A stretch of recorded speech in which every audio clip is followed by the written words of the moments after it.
Hi, everybody. Thanks for joining me in the locker room this evening. I'm Alan Locher. Bryan Beckley has been interested in writing since junior high school, and his new book has been a lifetime in the making. He wrote A Time to Heal, stories of hope and inspiration to inspire people, encourage people, and start a dialogue. Bryan reminds us that no matter how perfect and bright a person's life seems, there are things they struggle with, as we all can relate to, despite the face that we all show in public and on social media. Bryan was bullied from fourth grade through his senior year in high school. Throughout Bryan's years interviewing actors, musicians, authors, motivational speakers for his website, www.theactorsaudience.com, he has had the opportunity to delve into some of life's heavier topics with his guests. Since his platform afforded them a time limit free space to chat about their life and projects, Bryan and his guests started connecting on a much deeper level.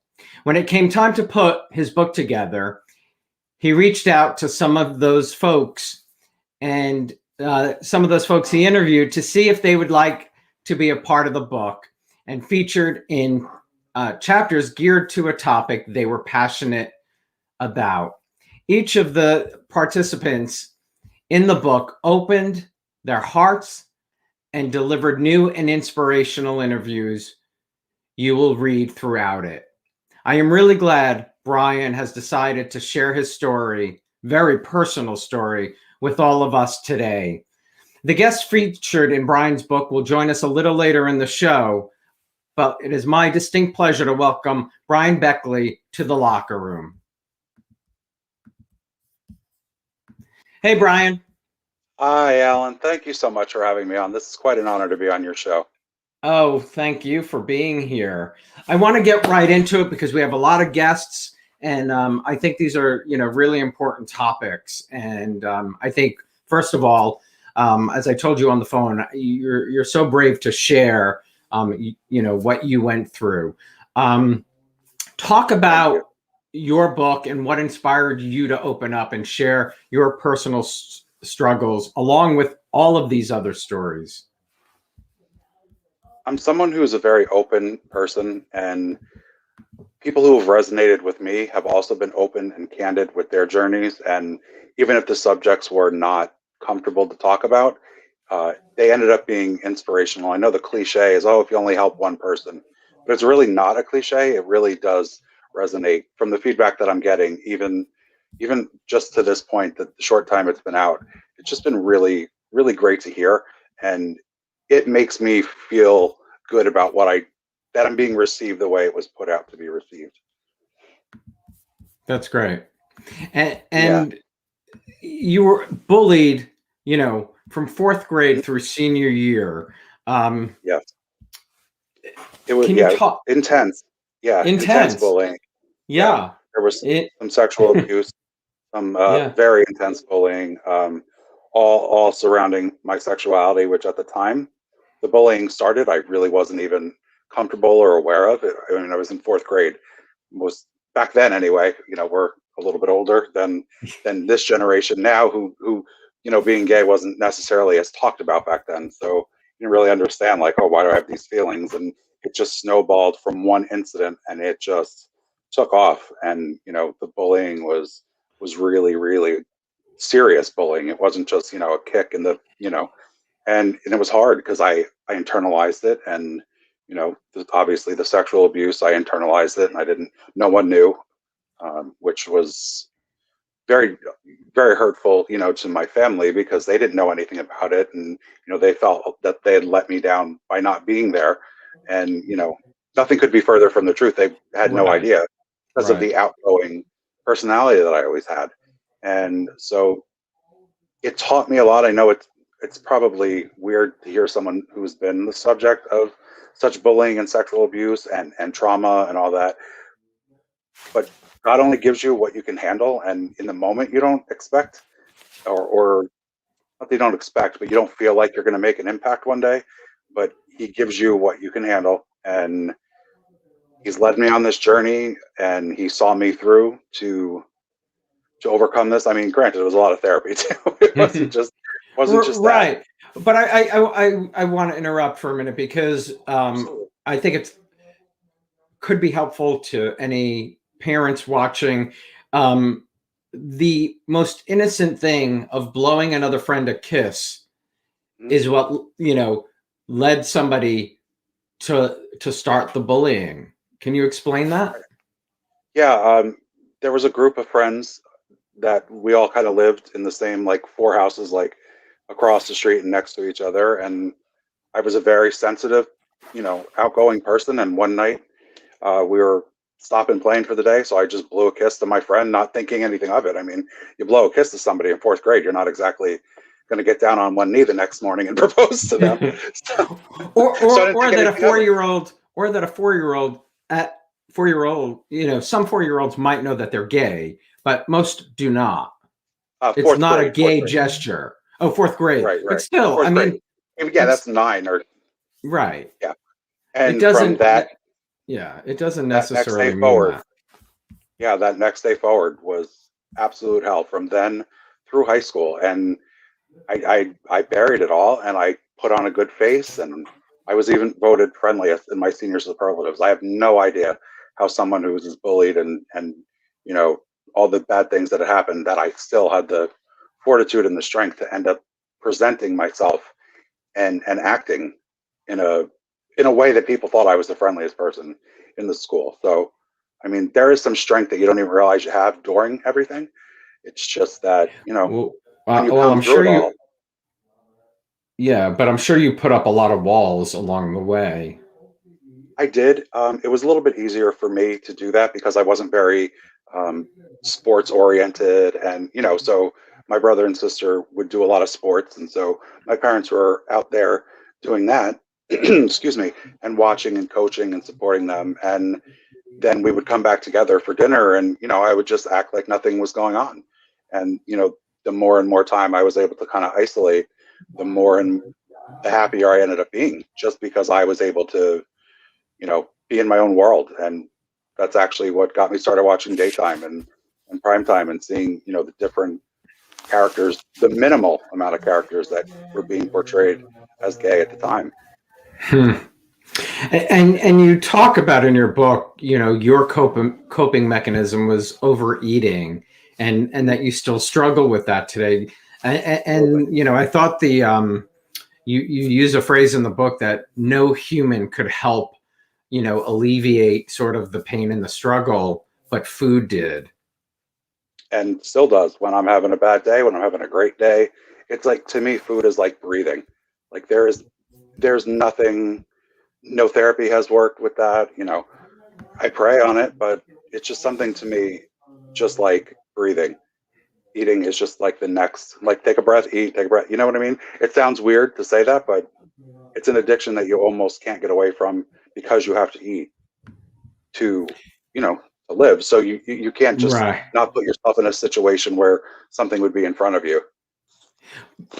And it helped you. It was comforting. So we definitely stick to that. We definitely are drawn to things that make us feel better. What's the biggest Yeah, go ahead. I always say it's one of the things that I was most in control of that I had no control over, if that makes sense. I could control what I eat, but it was so uncontrollable that I wasn't really controlling it. It was just something I thought I was controlling, if that makes sense. Interesting. What's the biggest lesson? Therapist number. No. What's the biggest lesson you hope folks take away from your book and your own personal experiences? To be brave. I know how bad it feels. I know you feel like you're alone. Guaranteed you're not alone. And if you think you're alone, there are so many resources to be able to reach out to get help. It could be somebody in your church. It could be a best friend. It could be somebody that you trust, another adult. Don't live with the shame and everything, and let it fester for as long as I did. I mean, it's a huge chunk of my life that, it ends up making all your other choices going forward when you do finally get out of the situation, it influences everything that you do going forward. So the whole get over it, it happened, you know what I mean? It's not a get over situation. There's a lot of instances where people will say, oh, just get over that. That was fourth grade.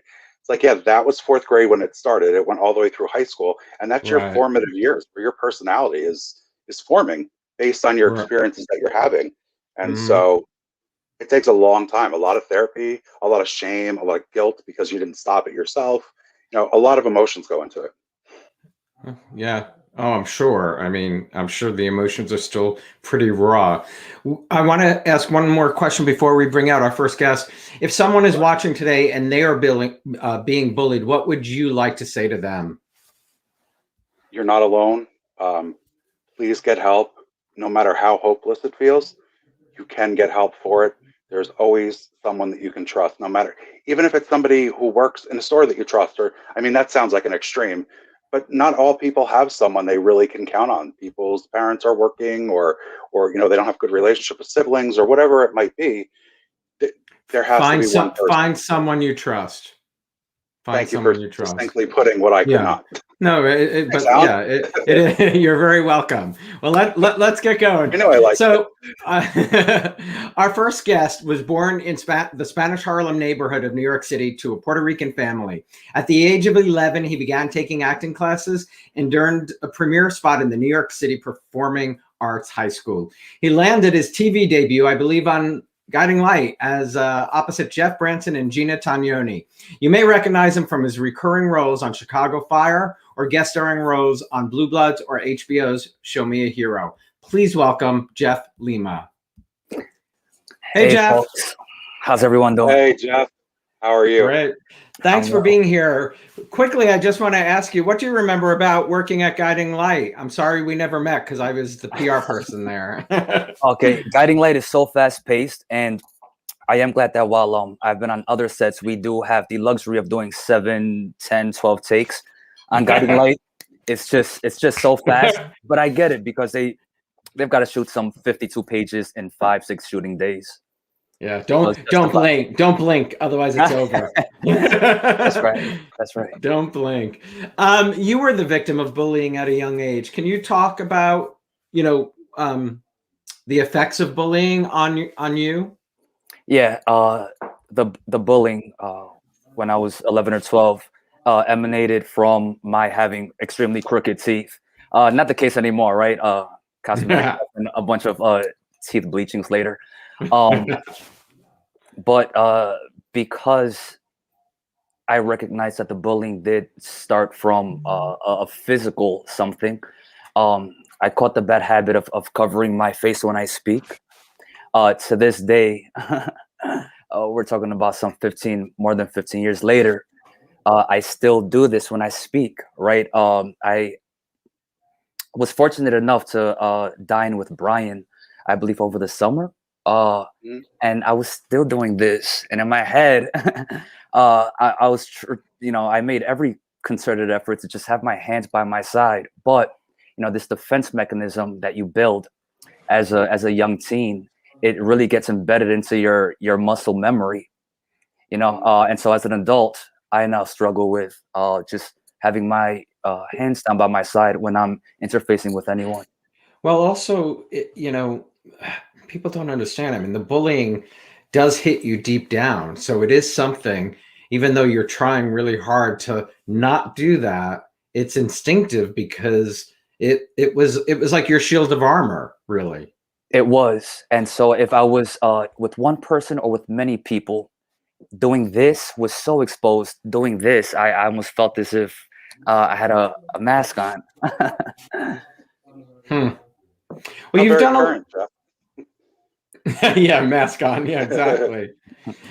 Tell me how your theater teacher helped give you the tools to overcome, your fears that the bullying presented. Yeah, I think what would have made sense was just going off into a corner to hide, right, with my crooked teeth. I did have a great theater teacher that encouraged me just to be front and center, to audition for these school shows and the like, and to audition for premiere performing art high schools. And so that really challenged me every day to be in front of folks and deliberately put myself in front of folks who would, in fact, judge me, but judge me outside of just my mouth area. It was an opportunity for me to put myself in front of folks who would see more of what I encompass beyond crooked teeth. So I'm so thankful to her, Yvonne Wright. I hope she's watching now. It's pretty spectacular, the power of a teacher could have on a student, and to help you at the right moment too, I think. Yeah, I agree. In fact, I would say that she's the catalyst for my being on, the likes of Guiding Light and Chicago Fire. I really don't know where I would have been if I didn't have a teacher who acted more teacher, a lifetime mentor. And I do believe that there are many teachers like this. Yeah, I hope there are. Tell us about Bryan. She is one. Yeah, my sister Jill is a teacher, and she is exactly one of those people that you could turn to. Well, and they really do help you. My theater teacher, I think of all the time from high school. It's crazy, and that's a long time ago. I hear you, but I do. They're amazing people, and they're human. They're human just like us. And I've come to see that now as an adult, because she and we go out for pizza and wine so often, and it's just, I take so much solace in just stepping outside of us and stepping outside of she and I, and just really seeing the growth. Just seeing that that timeline when she decided to take me under her wing, and how this relationship has really grown into something special. What do you think the best piece of advice you could offer to somebody who might be bullied, or to a parent, from your own experience?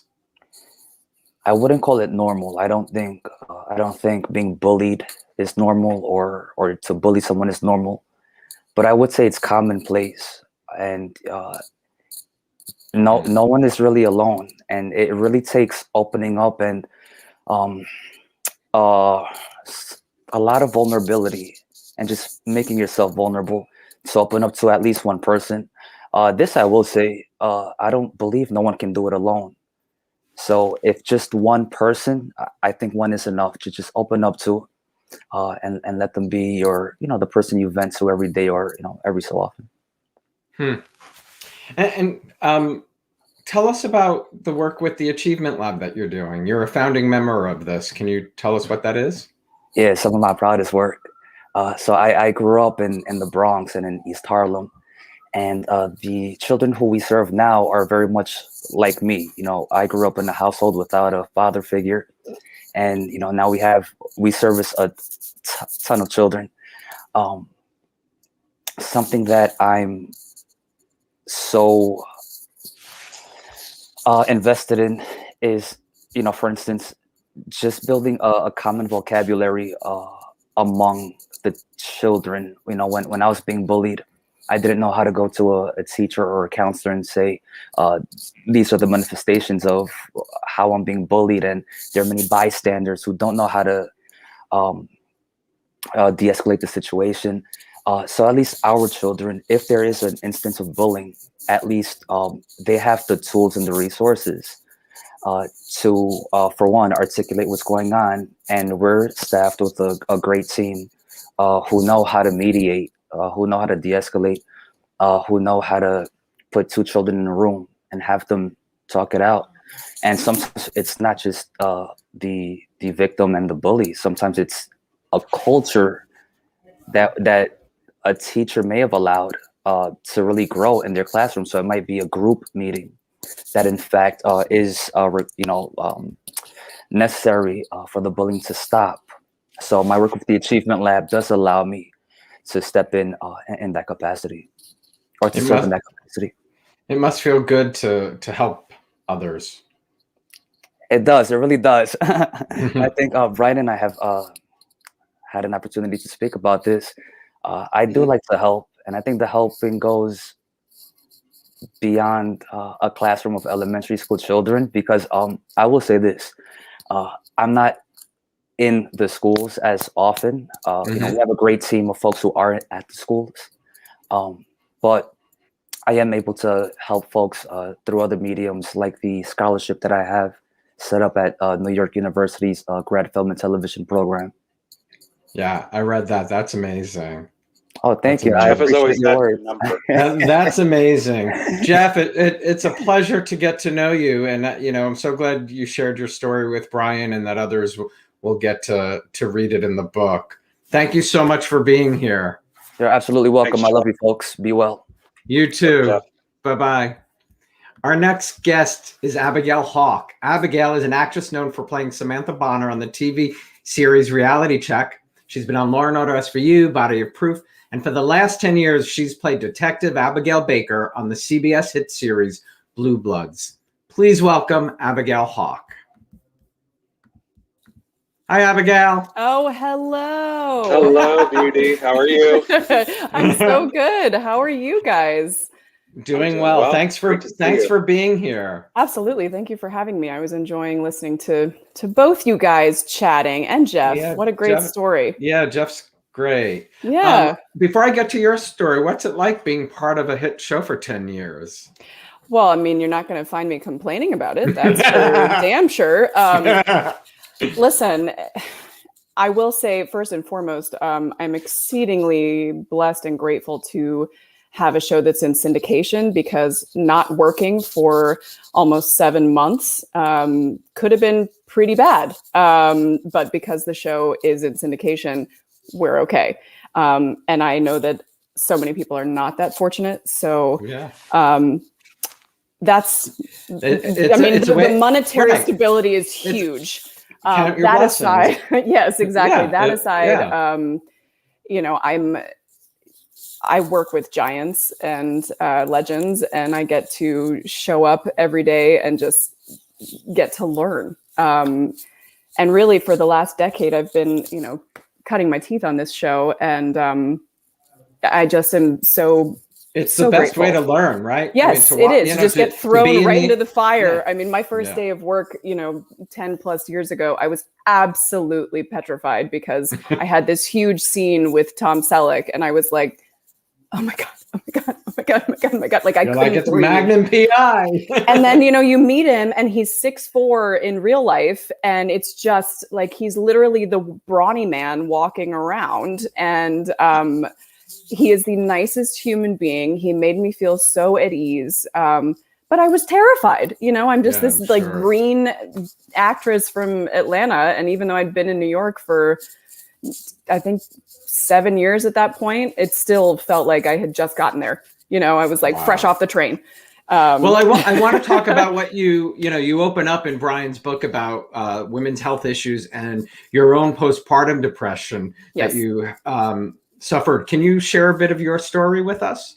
Sure. Very long story short, as Bryan would tell you, we've talked about this at length. With my second son, the entire pregnancy was pretty brutal. I went into preterm labor with my first son. I actually went into preterm labor with him at 6 months.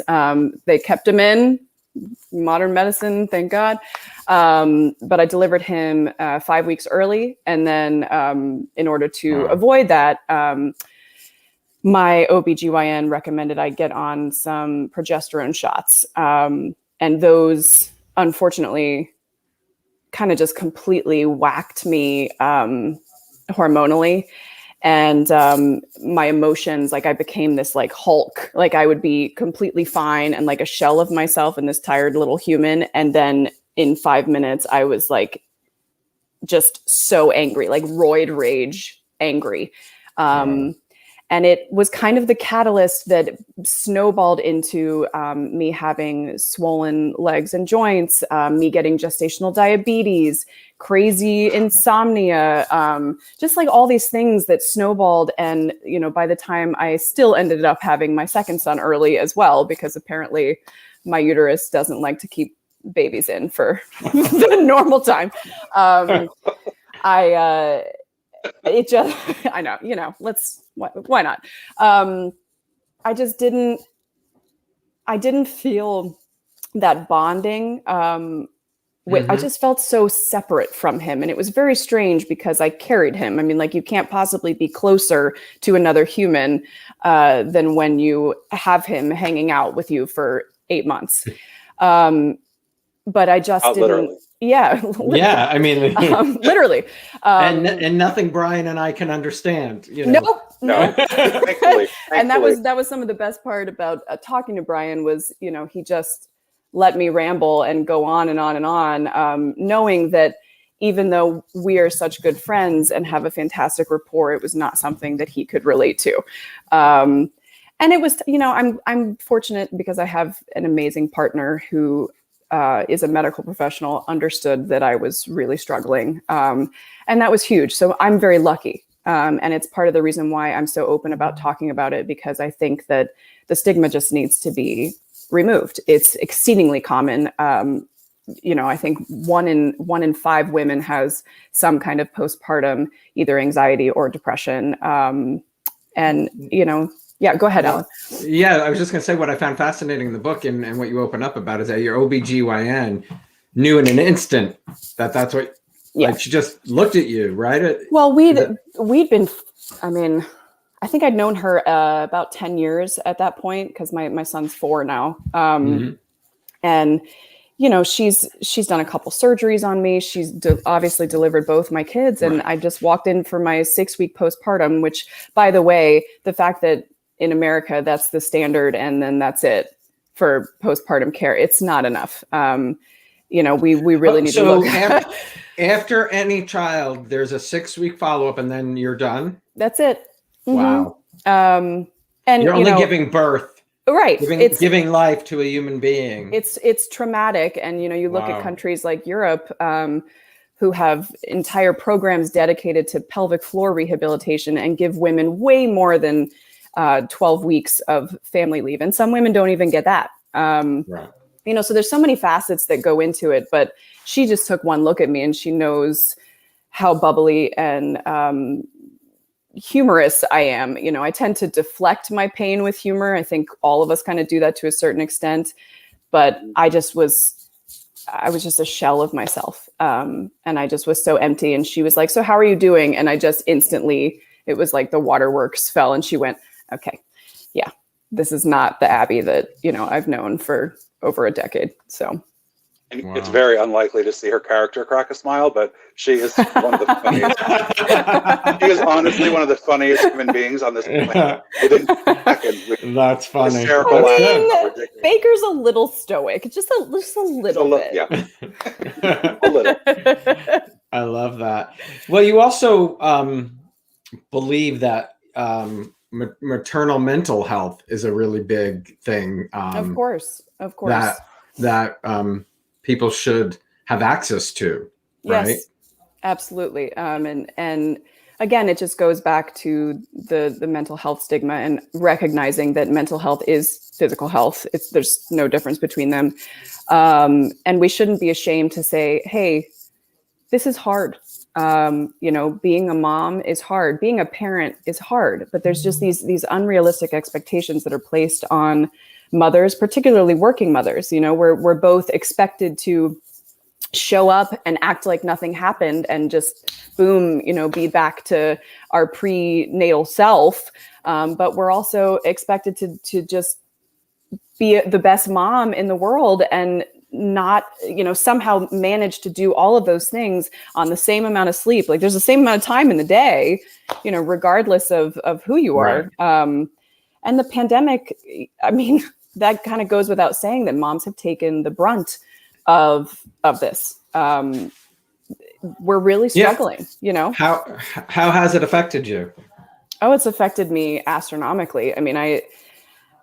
I'm okay. But yesterday was a tough day for me, to be completely transparent. And I don't really know why. I don't know if it was because of the weather or just everything, coming to a head. But I've got a husband in nursing school who also works. I work full time. We have 2 children who are going to school in person. I'm constantly worried about the virus. My husband's vaccinated, thank goodness, but obviously I'm not yet, and neither are my kids. We don't have family here, so it's just us caring for our kids. We haven't had a babysitter or even a date in a year. And it's just a lot. I'm trying to right there is a recipe for, a therapy session. Yes. And I don't say that, I'm not saying that with a smile. I mean, it's true. I mean, like what you say, I mean, I can't imagine. I mean, I'm home, been unemployed. I don't have children. I know so many of my friends who are in their house with young children, some of them teaching them, it's a lot. And again, I am so incredibly fortunate but it's just getting to the point where there's literally not enough hours in the day, and the kids are like, they're done. Like, they've been home all week this week because it's midwinter break, and they don't want to be home anymore. Right. This is not what they want. This is boring. Like, this is not a break for them. This is what they knew for 7 months straight. That could have been a little of yesterday too, since they were home. That's true. I mean, they've been home all week, but that's why God made wine. So, well, Abigail, it's right. such a pleasure speaking with you. You too, Alan. Thanks for having me. Try to stay sane. It's difficult. And you, but yes, yeah, I am, and thank you for sharing, because I do think there's a lot of new moms who are gonna watch this and read Bryan's book. It gets better. Yeah, it gets better, and the book is wonderful. It really just touches on everything. You have to have tools, and you can't be afraid to say, "Hi, I don't even know where to shop for those tools. Help." Right. That's it. So thank you so much. Absolutely. Well. Thanks for having me. Take care, guys. Bye. Yeah. She's great. Next up is Robert Palmer Watkins. Robert played Dillon Quartermain on ABC's General Hospital and recently filmed a role on The Walking Dead: World Beyond. He is an actor, a musician, and when he's not on set, you'll find Robert in the gym in jam sessions with his friends, hiking, or at the beach. Kids and the arts remain very important to Robert today. Please welcome Robert Palmer Watkins. Let's try to get this moving. There he is. Hey, Robert. What's up, guys? How you doing? What's up? I'm well, thanks. Thanks for being here. Thank you for having me. So let's talk about, in the book, you talked to Bryan about, suffering from anxiety. Can you share where it stemmed from? That's the craziest part about anxiety. Sometimes it doesn't stem from anything. It's either it can be in your genetics or your chemical makeup, or it can be a chemical imbalance, which some people don't understand, but I believe it is a real thing, because there are times when everything's going great in my life and I still feel a dark, overshadowing presence of just sadness. And that doesn't make any sense. But it started when I was a kid. I was always a really, really creative kid, and probably was creating a lot of things in my head that weren't real, and stressing out about them and overthinking them, as most artists do, I think. And I would kind of get my anxiety out with art. And I really loved drawing and painting as a kid. And then in high school, I did my first play, and I was like, oh, found my people, 100%. Bunch of weirdos, all different walks of life, all different ethnicities, sexualities, from different places, just coming together. And it's not that different from a sports team. It's a bunch of people coming together to put on a show. Just like if you're on a sports team, you're there to win the game, and you have to rely on each other no matter how different you are. And I just loved it. I just really felt like I found my people. But that's kind of what helped my anxiety and my depression, was kind of finding my path and my people. But I still don't really know. I almost wish there was one specific event in my life. I mean, that would be horrible to wish for, but something that I could go, oh, wow, that I think this way, and I have these feelings sometimes because of that event. But there really wasn't. I had a great upbringing, a great family, food on the table. My family was supportive of my passions, but I just deal with anxiety and OCD, and sometimes that leads into depression, and that's just kind of part of me. Part of your makeup. But you did talk about in the book about your family's move to Virginia. Can you talk about that? Yes. So when I was born in North Carolina.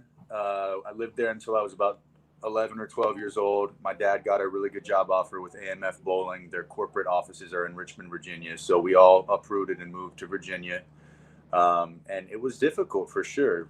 We moved to Richmond and we moved into the West End, which is a wealthier community. And a lot of the people that have lived there for generations and generations, a lot of old money, family relationships, people that are rooted into that town. So being a newcomer and having a thick Southern accent from North Carolina and not knowing anybody and starting middle school there when kids are already kind of cliquey and, you know, bullying is happening and kids are going through puberty. There's all kinds of weird things going through that age, that mindset at that age, I think. So it was just difficult. I didn't know anybody and I felt like an outcast for a while. So it was hard. That was hard. And how do you help yourself out of these moments, or what advice would you give to somebody who might have that same sort of stress level and anxiety and the depression? I mean, for me, I heard your last interview and she mentioned humor. You know, I love, you got to have a sense of humor in life. I genuinely, I mean, I think we were given humor to survive life, because if you don't laugh at certain things, you're just going to cry. I'm gonna interject because I realize that a lot. I've been with my husband for 13 years, and I didn't realize until with him, laughter is the best medicine. I will concur. I mean that. And if you know anything about if you know anything about Rob, he is always outgoing. He's always bubbly and fun. So to hear him talk about anxiety was like, whoa, wait, you suffer from anxiety? You're the most upbeat, positive, joking around, like seem to have it all kind of guy, and you don't realize it. Yeah, well, that's what most people don't. And that's why it is great to share so people can see that. There's a viewer, Cass, who's watching, Robert. She said that you helped her.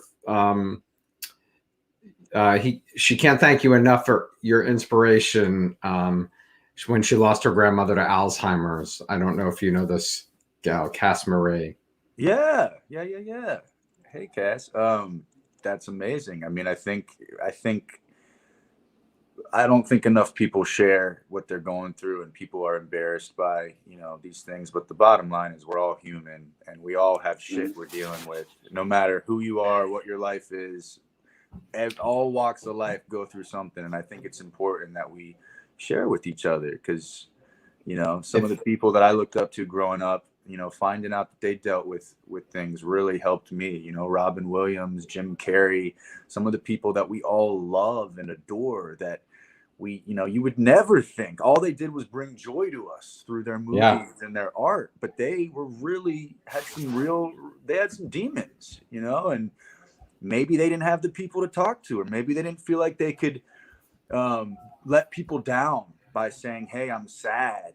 But if they would have, maybe they would, maybe Robin Williams would still be here. I don't know. I can't speak on his life. But it is, so what you say, like just all of us talking, we can help somebody watching today. Just open and honest conversations, I really think can truly change the world if we had more of them. And people were, like yourself and Bryan. I mean, what Bryan went through, to share those things, because everybody is going through something. And if, you opening up to someone they might just realize, oh my God, that's exactly how I felt. And then you've just helped them. Talk about, did you have what was like playing Dillon Quartermain on General Hospital? Oh, that was an amazing experience. I moved to LA when I was like 21, went to an acting school out there for 2.5 years, graduated from that school called AMDA, the American Musical and Dramatic Academy. Graduated, was pretty lucky to get an agent and manager pretty quickly out of school. But, it's a bumpy road. I did every job under the sun to survive, from valet parking cars to greeting at the front door of Abercrombie to, you know, waitering, bartending, walking dogs. Does that mean shirt off at the door of Abercrombie? That was pre-pandemic, Rob. That's actually where Rob and I met. We were both standing outside Abercrombie. That's right. Right, Rob? That was in Studio City. That's where we met. Brian was my trainer. Brian was like, "Suck it in, I- suck it in." Suck it in. That's what. Don't let anybody know that secret. No. Oh, that's very funny. Robert, yeah. Thanks so much for being here. Oh yeah, thank you for having me, guys. I appreciate it. Really appreciate you sharing your story in Brian's book. I think, again, everybody just opening up and sharing their, you know, struggles is going to make a difference. Awesome. So thank you, Alan. Thank you, Brian. Stay well, Rob. See you, brother. Thank you. All right. My next guest is David A. Gregory, who is a writer and actor. Fans will remember him for his role as Robert Ford on ABC's One Life to Live. He's also had recurring roles on The Good Fight, Insatiable, Constantine, and Deception. He wrote and produced Powder Burns, the scripted Western podcast starring John Wesley Shipp and other Guiding Light alumni. Please welcome David A. Gregory to the Locher Room. Hey, David. Hey, guys. Thanks so much for being. Thanks so much for being here. Thank you for having me. This is really special. And I heard a lot about you when I first started the show because I was working with Tom Dangora about Melange. We were doing a couple shows on Melange, so which I really loved. You must have had a great time then, because Tom. Yeah, Tom is special. I didn't know him, but before this, so it was great. He's great. Yeah, it's great, and I really hope, you know, when this pandemic's over, we can pick it up. I wanted to tell you what. I actually rode my bike over 500 miles from Fairbanks, Alaska to Anchorage back in 2000.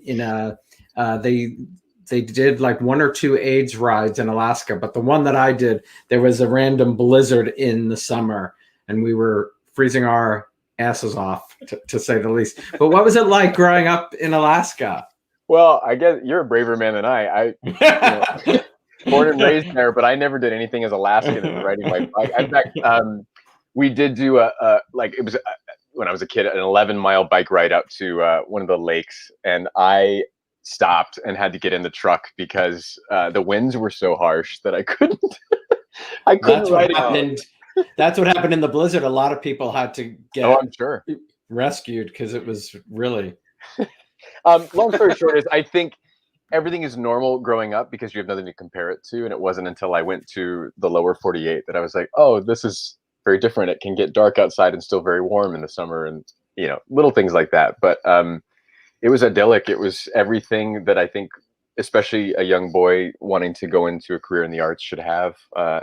Some of the best mentors and teachers I've ever had are still up there and still working. And, you know, I say this often, if the town was any smaller, there would have been no opportunities to be had. And if it was any larger, I probably wouldn't have gotten any opportunities. So it was just the right balance. And it's weird. I've been during the pandemic on this kick of making sure that those people that really helped me know how I feel. So I've been trying to, oh, that's awesome. Very slow process, but write cards and send letters and just make sure that, I don't cards. know. Cards. Yeah. Who does that anymore? But no, that's great. But I think that's part of it is I think part of this pandemic has illuminated that time is short, and I'm sure we'll get to some of those questions as well. But I've just had a lot of time to think about that, and I don't believe that I should go through this life without letting those people know, you know, what a great impact they've had. That's awesome, and I'm sure receiving those cards will mean a lot. I hope so. Well, let's talk about, you know, what you shared with Brian in the book, and I'm sorry because I know how difficult this can be, but your dad is battling Alzheimer's right now. Mm-hmm. Can tell us about your dad and tell us about how you're handling this or processing it, because it is a really big, you know. So, you know, he's my hero, and he was everything I wanted to be, still do. Although it's weird. Now, in this process, I started going to therapy, and it's the best decision I've ever. Can't imagine life without it. It's weird. About a year and a half ago, I was getting ready to propose to my wife. Did you start did you start going because of this? That was part of it. Basically, I made it very clear to my now wife that I wanted to propose, and she said, I will accept under one condition, that you start going to therapy, because she had started going as well. She's like, I think it would just help you more than you think. And I thought, well, what do I need therapy for? I have you. But that's something that I've learned is like, I can't possibly put that kind of pressure all on one person who has a vested interest in the situation. And so going, for me, it's twice a month to someone that is not personally affected by the situation, and getting a third party perspective that is very helpful to the specific situation. I've often had to side with people in a therapy session that I didn't expect to side with. I'm not avoiding the question, except to say that, you know, Jim Carrey says you get anybody talking about their father and they will have an emotional response, whether it's a negative or a positive one. And for me, you know, my dad was the champion. He was the person that was always in my corner. And it's cliche to say in hindsight, but I didn't realize how much of a presence he was until it was gone. And the tricky thing with Alzheimer's is that it gradually gets taken away. So my last voicemail from him was in 2017, and it only went to voicemail because I was going through airport security and missed the call. And I had no idea that that was the last time he would call me. And now he doesn't have a phone anymore. But as of the beginning of this month, we've checked him into a nursing home facility in Phoenix. I'm very grateful to the people there that are taking care of him. And actually, they're the last card I sent, though they did not help me growing up in Fairbanks, Alaska. They're doing more for my family than we could possibly do on our own. My poor mom just, you know, realized that she can't do it all herself, nor should she have to. Nor should she have to. My husband's mother had suffered from dementia. Oh God, I'm so sorry. And she passed away about 4 or 5 years ago. But my father-in-law was like your mother. He was doing everything. And we were about to look for a place for her, but she unfortunately took a fall that but, you know, because, you know, it's a lot on that other parent to do all that, to take care of. I can't imagine. And I know I will never fully understand the toll that it took on her personally. And you know, in as much as I'm watching this man shrivel before me, you know, she knew him when he was like 25, and like, you know, just watching that, and he's still very young. He's only 65. And I think that's also part of it. His doctor said that he's the healthiest patient that he has aside from his brain. And what I struggle with is a lot of times we'll look at him because he's like an ox of a man, but his brain is ravaged. And we get these weird, sometimes we'll be interacting with people that haven't seen him in a while, and they're like, oh, well, Wayne's not sick. He doesn't look sick. And that's the other tricky part about this is, you know, in a weird way, you so desperately want to believe that for a second. And, and then it's like weirdly insulting. And so I heard Robert and a little bit of Abigail talk about using humor, and my dad was the comedian of the house too. So it's almost like we have to pick up this mantle for him too. And it's helpful, but I have to be careful that I don't sweep everything under the carpet, that I do deal with it. And I have a very broad tendency, which I'm working on, to face things head on. And sometimes it really sucks. And I just told my therapist, I was like, I didn't expect to feel sad this much all the time. And some days it comes at you and it doesn't let go. And she's talked about, well, you know, sometimes you take about 20 minutes, you sit in it. And I'm like, but what if it doesn't stop after that? Like sometimes it doesn't. So I'm learning. And even agreeing to this interview, and Bryan knows this because I almost told him to go fly a kite when he asked me to write this. That was the PG version of what he told me. Wait, to fly a kite when he asked you to do this? Yes, because you know, stories about healing. And I was like, I'm the farthest from healed. I don't want to talk about healing. This sucks. But then I realized, because, for instance, I listened to Dax Shepard's podcast, and he's very upfront about how therapy and talking about his problems helped him with his current relationships. And that was one of the, I was like, well, if he can do it, I can do it. You know what I'm saying? So I'm here talking to you two because of the same reason. And I wrote the chapter in Bryan's book for the same reason. And it's been very gratifying in a non selfish way to see what the ripple effects of Bryan's book have done. And if someone is listening to this now, the same way I would listen to someone I admire and say, well, if it works for him, then maybe it'll work for me. Then that's a job well done, I think.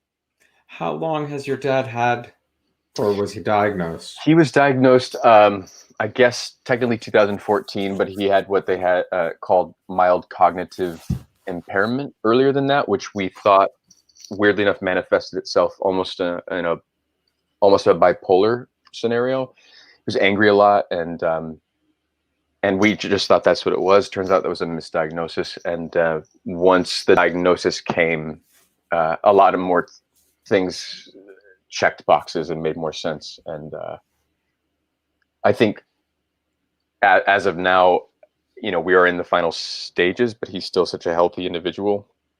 I'm sure you can understand. We're just hoping that there's not a whole lot of suffering from here on out, because that's absolutely. I mean, I've lost sadly both my parents a long time ago, and that's the one thing you do not want to. No. I will tell anybody that's. My dad had spent many times in a hospital, many times.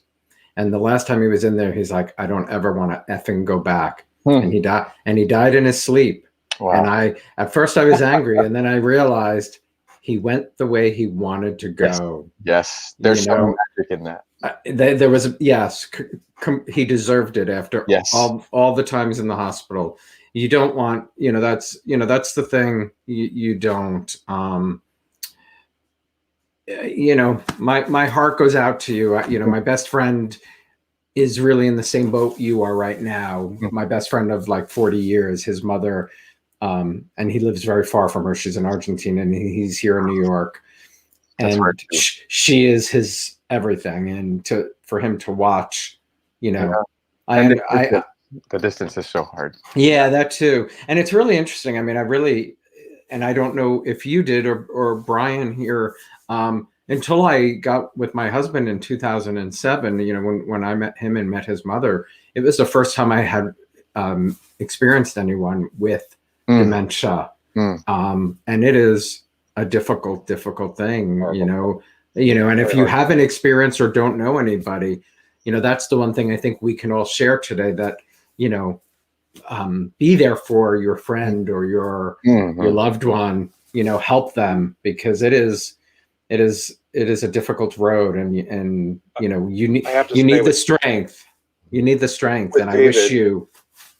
I appreciate that. I give David major props, because he's featured in the chapter with Chance Perez and Aspen K and myself, who we lost our father, and he beautifully put into words how he's losing his father, and his father has not passed yet. So to live with the fact that you know what I mean? It was just beautifully written. That was all David. He's a phenomenal guy. He knows that. And thank you, Bryan. It's something. I'm glad we're talking about it, but it really angers me that we aren't doing more for this disease, because it is ravaging too many families. It's something that I think should I be given more of a platform as an actor or a writer, and where my voice can be heard in a broader context. Well, you are by talking about it. That's part of it. Like, I look at what Seth Rogen and his wife are doing, and forgive me, I don't remember her full name, so I don't want to just relegate her to and his wife. Right. But they have Hilarity for Charity because her mother had it and passed away from it. And what they're trying to do is like, they've been lobbying to Congress, and because it's a disease, A, we don't have a cure for, and B, we don't quite understand. It is something that is exceptionally scary. And I think when my dad was diagnosed, the first thing I did was call him. I was like, Dad, you know what? We're going to be there for you. Don't worry about it. It's going to be okay. And like, all of those things we meant, but we had no idea. And it's also culminating in during this pandemic, my poor wife lost her mother as well. So it as I was walking out the door and like just running to the grocery store one day, I looked around and I thought, it's impossible for me to believe that what I'm feeling right now, everybody else has a version of. And it made me have such sympathy for every single person on this planet that I did not have before. And if that's part of the illumination for me, then that's something I guess I can take away in a more positive sense. I have an infinite amount of empathy for everyone because have you read some books about, because when my mother-in-law was diagnosed, if I find it, I think I have it, like I've left it out here. If I do, I will send you the name. I can't remember, but it was, I mean, some of them, they're difficult to read, of course, but it's tricky because that's weird. Weirdly enough, the only awards that I've won as a script writer have been because of projects that have to deal with my personal experience in this topic, which I would of course give anything to not have. Yeah. I would trade. And knowing my father being the support system he'd be like, no. But I oscillate. There's some days where I'm like, I really want to understand fully about, the support system that is there with people that understand this, but I also want nothing to do with it ever again. So it is tricky. I have a love-hate relationship, of course. It's understandable. Big hugs to you, David. Thank you very much. Thank you both, David. very much. Thank you so You're an much. incredible human. Thank you. Bye-bye, guys. Bye. Take care, David. I think Jordi got stuck working. So we're going to bring up Liris Crosse, who has been breaking barriers as a plus-size model for many years. She appeared on season 16 of Project Runway, which I highly remember, and is one of the most beautiful women in the world. Liris is the author of the book, Make the World Your Runway, Top Secrets for Everyday Confidence and Success. Please welcome to the locker room, Liris Crosse. Hi there. Oh my, one of the most beautiful women in the world. What? I wrote that. I love Bryan. Thank you so much. I gush to this woman every time I talk to her. She is such a light and such a beauty. It's just, there's very few like her. Thank you so much. Except me. Here. And Project Runway was introduced, when I got together with my husband. But I remember you being on there, and that was the first time they had plus size models, right? It sure was season 16. Well, I mean, what was Let me clarify that. That was the first time they had plus models for the week-to-week designer competitions. But the very first time that they had plus models on for an actual runway show was season 14 with Ashley Nell Tipton, when we walked her designer finale, because she was the first plus size designer to win and to have plus models on the runway. Yep. Right. Yes, I remember. Yep. Correct. Yes, I remember. And I was there. Oh, that's awesome. Well, but what was that experience for you to walk that runway? Invigorating, revolutionary, pioneering, electric, sassy. It was it was just a moment that I will never forget, because just to feel the love from the audience, to feel the love from the designers, from Tim Gunn, Heidi, it felt so good. It felt like we had finally arrived. And I mean, it's sad that we have to say 16th season, but it finally happened. But it finally happened. It finally happened. Yep. But I'm choosing to focus on that. Yep. Exactly. It happened. So you grew up with a dad who was a pastor, but you were modeling in high school. Did he have any issue with you wanting to? I'll say this. My parents were protective, of course, like anybody else's parents would be, especially when you come from a small town and all you hear about as far as the entertainment and fashion industry, that, you got to be careful of trying to take advantage of your daughter.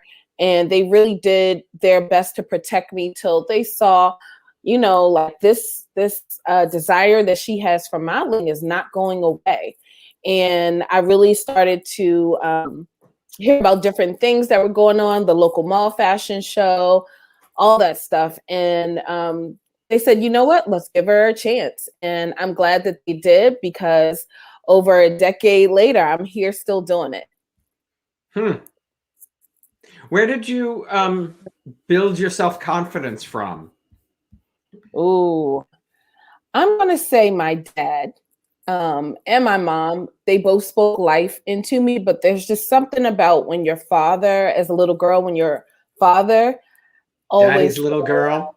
right. Even if I would call home, and hey, Dad, how are you? How's my beautiful daughter? How are you?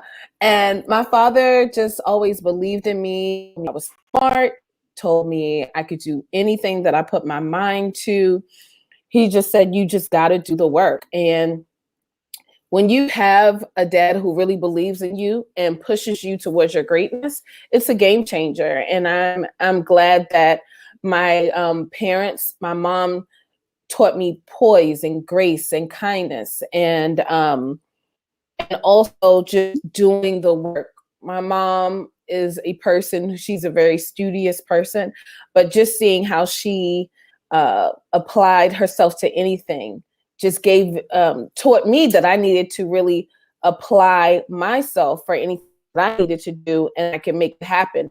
Because I believe when we really prepare, and that's a game changer. It builds your confidence when you're prepared, you know? Mm-hmm. Was there a moment when, or during your childhood, where you were bullied? There was, and that was in my 11th grade year of high school. There were some girls who did me pretty dirty, pretty wrong. I remember leaving out of lunch from the cafeteria, and I got hit in the back of the head with a chocolate milk. I remember going to the bathroom one day after school and just seeing all these bad names attached to my name. And I remember for probably like a week or two, I came to school early with bottles of nail polish remover so I could just wipe the walls down before school started to get all the writing off the walls. And that was hard because, you know, it just makes you think, why would somebody hate me this much? And especially when you know you're a good person. But then when I found out it was a guy who pretty much had lied on me and turned these girls against me, years later, I found that out. You know, it was just a bad thing. They blocked me from the fashion show because I wanted to audition for the school fashion show. They blocked me from that. But I'll say this, going through that denial is what actually helped to push me to greatness. It helped me to get out of to get out of Baltimore. Because I said, I got to get to New York. These girls don't know what they're talking about. I need to go follow my dreams as a model. I know I can do this. And I think there's something about taking those people that the words and the actions of those people count you out, and you making it count for yourself, you taking that anger and turning it into something that's a driving force to really push you into your purpose. And that's what I'm about. I'm about taking the lemons that life gives you and making the sweetest lemonade possible. That's what I'm about. I love that. You are making some great lemonade. You are making some great lemonade. With it being Black History Month, is there something that you know, as a child, you know, how did your family talk to you about Black History Month and celebrating it? Great question. Well, Black history, actually, it wasn't just a month for my family. My mom would have me do. That's a good answer. Yes, my mom would That's how it should be. It is Black History Month. You know, yes, it's dedicated on the book as the month here in the United States, but Black history is every day. I'm proud to say that I am walking Black history. I became the first Black plus model to walk the prestigious Barcelona Bridal Fashion Week, first Black model to walk a designer finale at Project Runway Season 14, becoming the first plus model to win the model portion of Project Runway Season 16. My mom used to have me do book reports on different people who contributed to Black culture. And that wasn't just in February. That was at different I times love throughout that. the year, because she wanted me to know where I come from, people who contributed to the culture of America, period. Who sort of paved the way for you? Is there someone from your childhood that you looked up to? Definitely Naomi Campbell, Tyra Banks. Ah, As far as my thought leader, I would say Oprah. I've watched Oprah since I was a little girl. I would say I had a mature mind to a certain degree. I would come home in 5th grade or like elementary school. I mean, not elementary, 5th grade and then middle school. And I would put Oprah on and make me a snack after school. I was already learning about the world and how to see myself and see others. I think that says that you had a thirst for knowledge. Definitely a thirst for knowledge, a thirst for self-growth. Mm-hmm. Yeah, that's amazing. That's you. really great. I mean, you're total inspiration. Total Thank inspiration. you so What prompted you to write the book, and was it helpful to put it into words, sort of like Bryan? You know, because I do think, you know, not only what he's sharing about his emotional, sexual, physical abuse, it can be cathartic when you actually put it down on paper. Yes. Well, I guess you're referring to my book, Make the World Your Runway, Top Model Secrets for Everyday Confidence and Success, which is actually how I met Bryan, because he was interviewing me first for my book. But that book was inspired by when I was on the Steve Harvey show, and I did a confidence boot camp called Make the World Your Runway. And it was for the everyday woman, tips that models use in their everyday lives. But how can I, break that down for the everyday woman so they can have certain model tips that we use that helps to boost their confidence. So it was that, and also coming off of season 16 of Project Runway. And people just always, I love your poise, I love your grace. You just have so much confidence as a plus size woman, especially on the runway. And I knew I couldn't reach everybody across the world by going to every country, but I knew that they could get a piece of me with the book. And I'm proud that now, yes, you could get my book, Make the World Your Runway, but now you got twice. Yeah, you do. And you just reminded me, I forgot to hold it up. Yes. I forgot to hold it up. Both on Amazon. So yeah, both of them are on Amazon. I'm thankful for my journey, and I'm thankful for the fan base that still literally asks me when am I returning to Project Runway.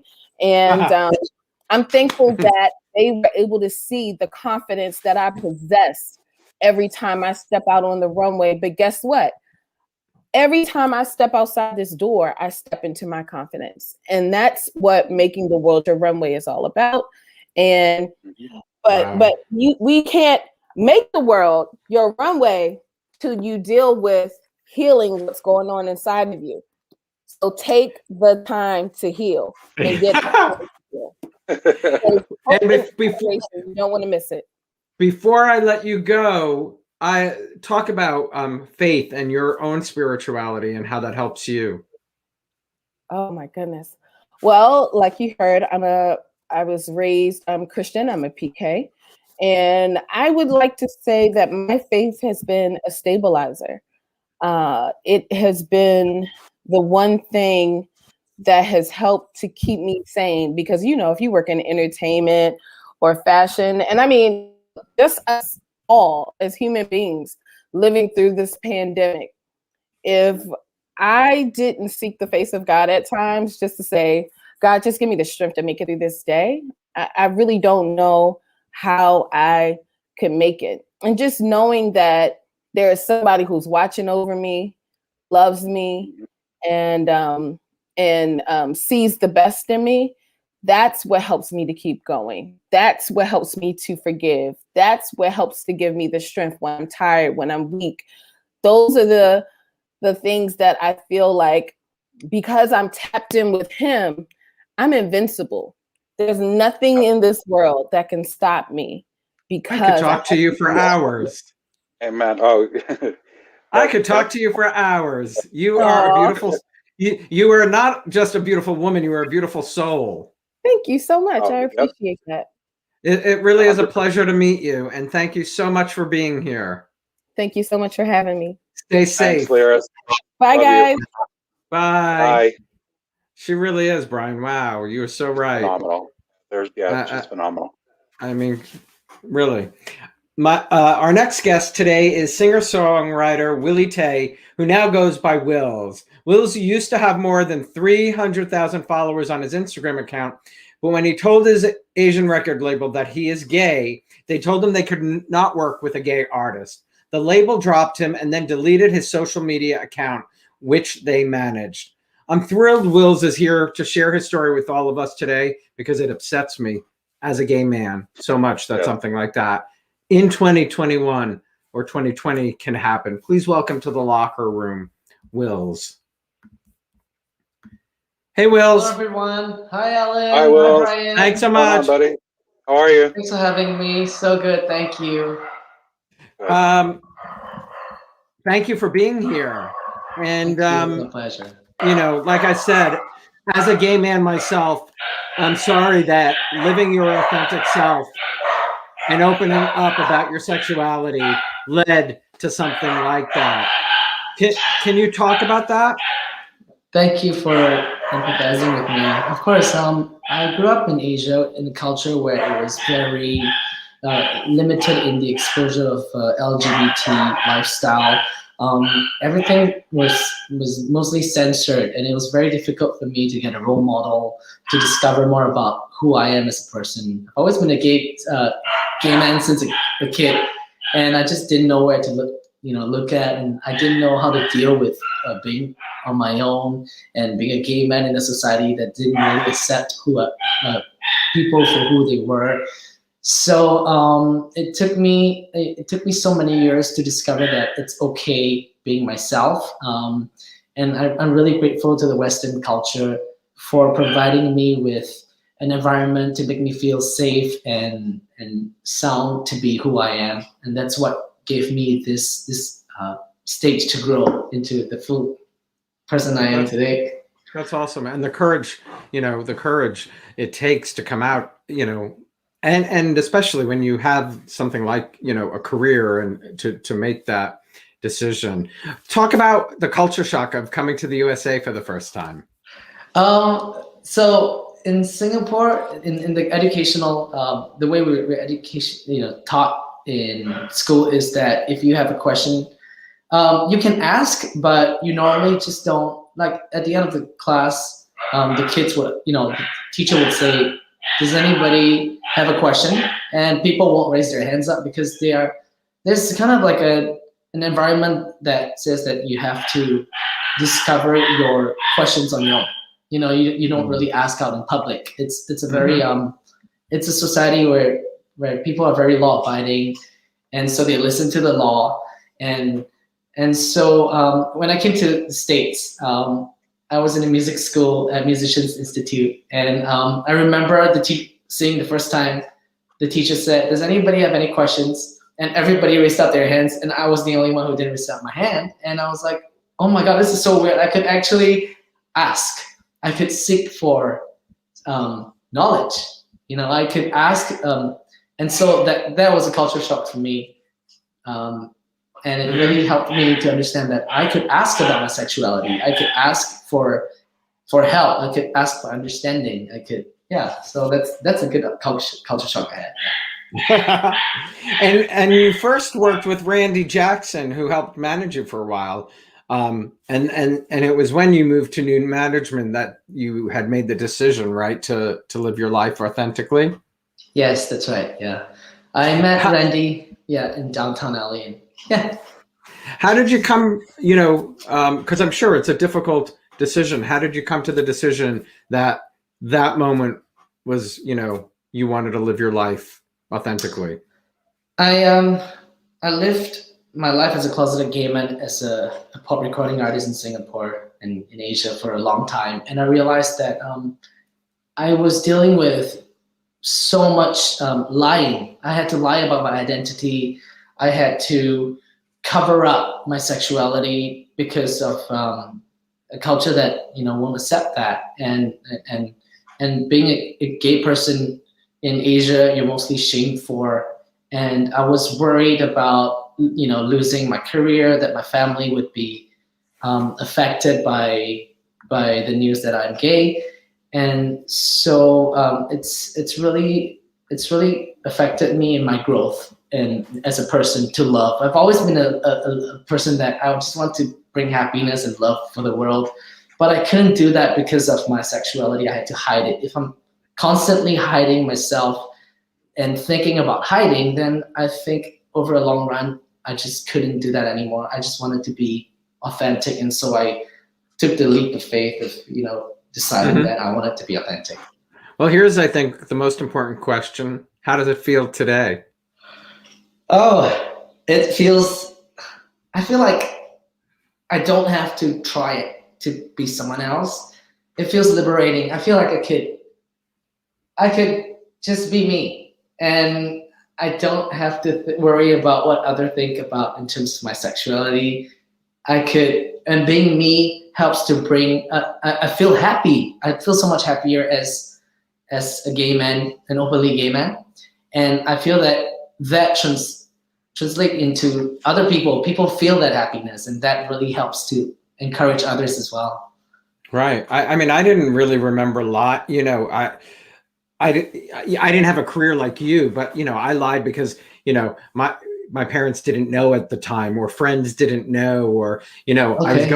I was going to Provincetown, which is I don't know if you know what Provincetown is. Yeah, of course, definitely. Yeah, I haven't been there, but I wanna. You should, but I would basically say I was going to a different town on Cape Right. Cod, so they wouldn't know I was going to the gay town. Right. Of Yeah. So you cover up for it, so it's always like. Yeah, there was a lot I'm of so that. sorry that you had to do that. I'm so sorry.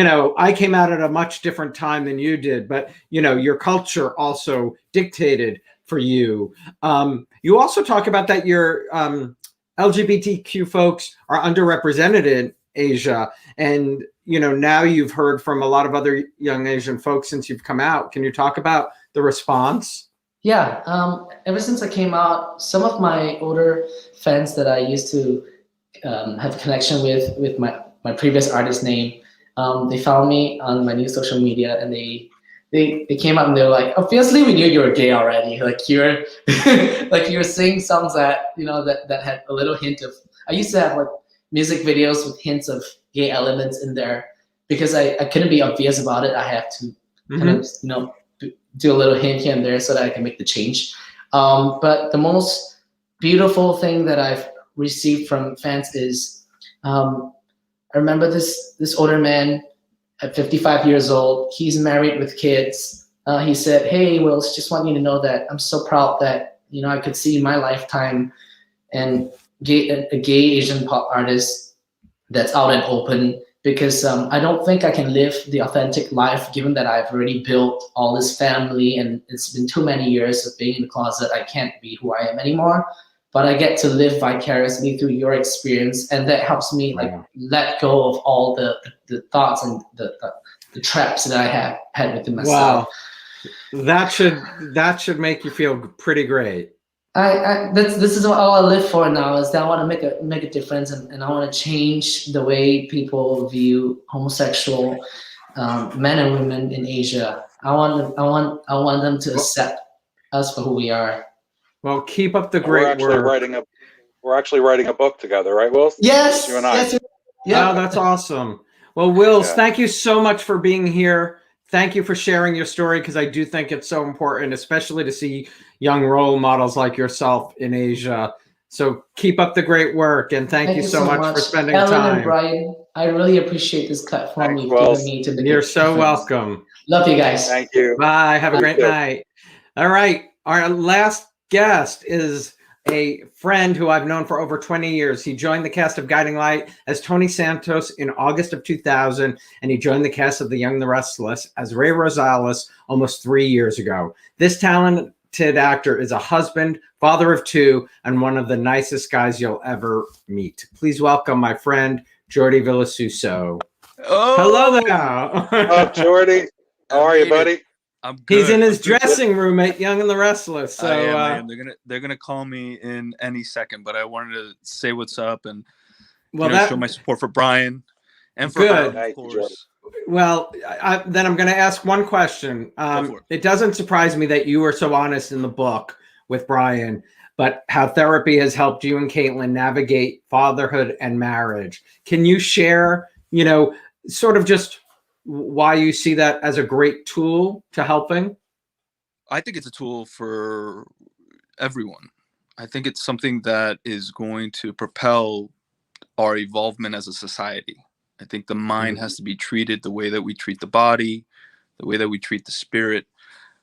And it sickens me that there's still a taboo about it, because if you have a professional who's studied the mind and the various conditions that we can fall into, whether it's not communicating well with your partner, or not understanding your thoughts, or why you're having your own thoughts, or not developing an awareness, you're going to hit so many potholes along the way. And those stumbles can lead to more stumbles. And then just, you can end up on, not that there's anything wrong with it, but you can end up using crutches or other things that people go to handle those things. So for me, it's my wife and I, they say the first year of marriage is the hardest, and nothing held truer for our marriage.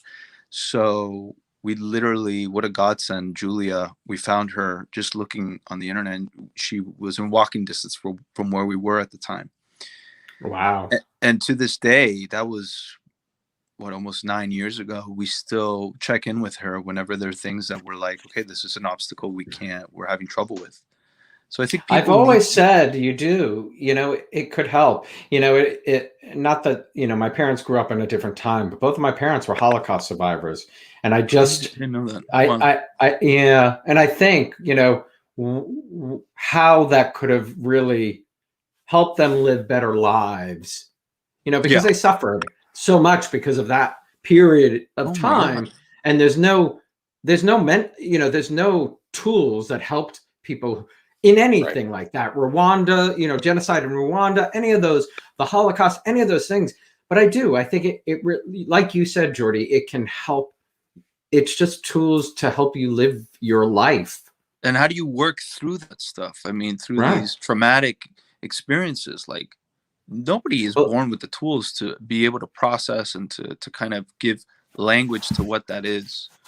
People don't understand that you need those tools. A lot of people think, I can handle it all myself. They don't realize that certain things can eat at you because you don't know. 24. Yeah. Christian and Jordi, come to the coffee house, please. There it is. Christian and Jordi, come to the coffee house. Spoiler alert. Now we know who you're in the coffee house with. Yeah, Christian LeBlanc. That's part of fatherhood. Yeah. That's part of fatherhood. Yeah. Honestly, like, I think it's the selfless act of fatherhood. It's just being selfless. I think that's the best thing, because it gets us out of our own way. And well, they are lucky girls, my friend. They are lucky girls. You're definitely very much. I love you guys. Love you, Jordi. Be well. Have a great weekend, absolutely. Buddy. Take care, guys. Go kill it. Thank you. I will. Bye. I'm so glad we got to see him. We got to see him. Wow. I loved everyone, and I loved everyone. Loved everyone. Really great group. And even the people we didn't feature. I mean, there's so many. Everett Scott Weston talks about PTSD from being in the military. Chance Perez and Aspen K talk about losing their father and how that set them on a trajectory, and just so many other people in the book with different journeys. I try to cover a wide range of topics that we all had in common, but yet also were, broad enough where it would reach as many people as it could possibly reach. But we do all have something in common in the book, which is some sort of suffering. A few of the guests said it, sharing stories or just talking about things that happen in our lives is a common thing we all share. We share this space that is our the world, and it's a what a book you could write about your parents even. I mean, oh yeah, my parents. That's why I started the little series Conversations with Alan, is because of the Charlottesville and the the Capitol insurrection and that type of stuff. And I'm excited. Wednesday night we're going to talk to Amelia Marshall, Lawrence St. Victor, and Carla Mosley, and celebrate Black History Month, but also talk to them about what it's like raising Black children in America today. And Amelia's 23-year-old son Marshall is going to join us as well, because I do really believe that. It's interesting to hear from people of our generation and then their children who are now going through it. Correct. And what they think. There is somebody but Lawrence and Carla are both raising 2 young children. So it's right. My pastor in the book, has 3 biological children with his wife and 3 adopted children, and 3 of the adopted children are African American siblings. And so there was a lot of stuff he went through, in adopting the African American children, blending the family. So the pastor's white and adopted 3 Black children. The pastor, and he and his wife had 3 of their own biological children, and they went to adopt a son, and he had twin sisters, and he went from having 3 kids to 6. That's a special man. He's to just bring those, to bring the families together and and he's so open in the book about the challenges of being a father of 3, then jumping to 6, having the added I don't want to say stress or pressure of having 3 Black children who are navigating the world differently than his 3 white children. And it's just, he's a beautiful man. He is just that. I might reach out to you, see if he wants to talk at some point, because that's a really, he would love to. He loves. That's an interesting conversation about the differences of or to have one of his white kids and one of his Black children to share their experiences, because I do think sharing our experiences is where we all can learn from. Bryan, thank you so much for being here. Thank you, Alan. It's so been welcome. Such a pleasure. I appreciate the platform. I appreciate your friendship. And you're very welcome. Stay strong, my friend, and have a great weekend. Oh, brother. You too. Okay. You too. Bye-bye. Thank you, everybody. I hope you enjoyed the show. Please check out the book. It is available on Amazon. I have the link up so you can find that on YouTube. It's also on the YouTube page. And have a great weekend, everybody. If you haven't subscribed to my YouTube channel, you can do so below. Turn on the notifications to be reminded of all upcoming shows. Again, have a great weekend.